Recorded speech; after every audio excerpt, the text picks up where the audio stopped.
I've had eczema since I was a kid. I had asthma as a kid.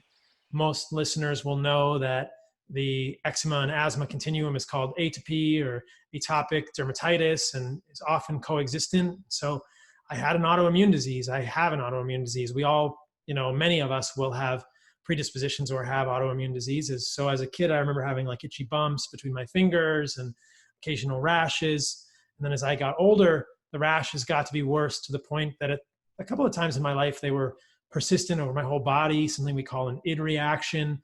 And they would be triggered seemingly at random times. In retrospect, I think that there has always been food triggers. But for most of my life and my medical education, once I got to be an adult and went to medical school and started thinking about illness and disease, these autoimmune diseases have been sort of the center of my preoccupation. I've been fascinated by understanding why the immune system reacts against us sometimes. And these skin conditions are some of the most obvious, the most overt autoimmunity. You can't necessarily look at someone and say they have Hashimoto's thyroiditis unless they have a goiter. But when somebody has psoriasis or eczema or some of these other skin diseases, it's very clear there's something going on. And it's very clear that the immune system is reacting to something in the skin, or at least that's where it's manifesting. And I've always thought of them as some underlying chronic inflammation.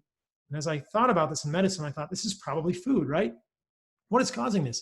If you ask mainstream dermatology, they kind of throw their hands up. Just kind of go, oh, it's bad genes. And that was never a satisfying explanation for me in any way, shape, or form. I thought there has to be a reason.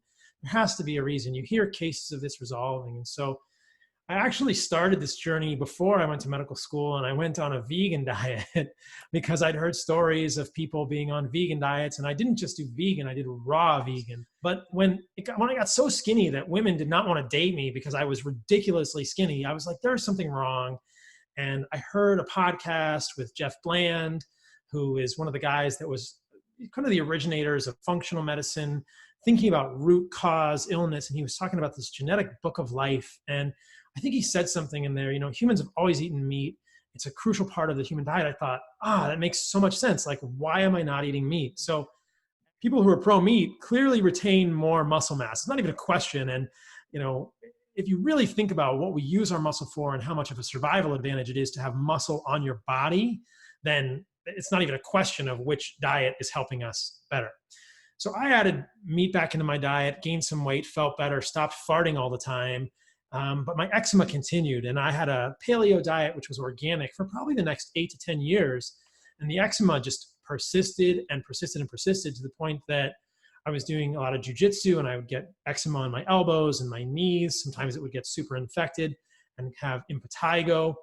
And I thought, what is going on? I'm eating this organic paleo diet consisting of lettuce and avocado and berries and meat and occasional other foods, but really not eating any gluten, not eating any dairy, not eating any junk food. And I still had bad eczema. So I kept cutting things out of my diet. And as you know, if you go down this rabbit hole in functional medicine, there's oxalates and lectins and histamines and all kinds of things, and nightshades and all kinds of things people talk about triggering autoimmune disease. So I cut them all out. And I still had eczema, right? So I'm on a low oxalate, low histamine, low zero nightshade paleo diet, and I still have bad eczema. And it was at that point that I heard about the carnivore diet. And my first response was, that's crazy. But my eczema wasn't getting better, and I wanted to try it. So I dove in, and wouldn't you know it, within 2 to 3 weeks, eczema's gone. I've been doing a strictly carnivore diet for the last 2 years, and it's never recurred at all. Whereas, every few months I would have a pretty bad outbreak before. So clearly there were plants in my diet that were triggering my autoimmunity.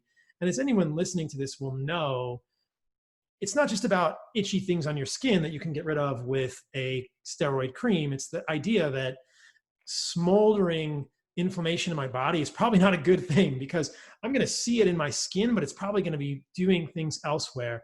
I think of inflammation and this kind of chronic low-level inflammation that accompanies autoimmunity like rust. Of course, this is just an analogy, but it's like, I don't want that process causing damage to my endothelium of my gut or my blood vessels or anywhere. So I always wanted to get rid of it and to think, I just want things to be as quiet and as quiescent and calm in my body as possible.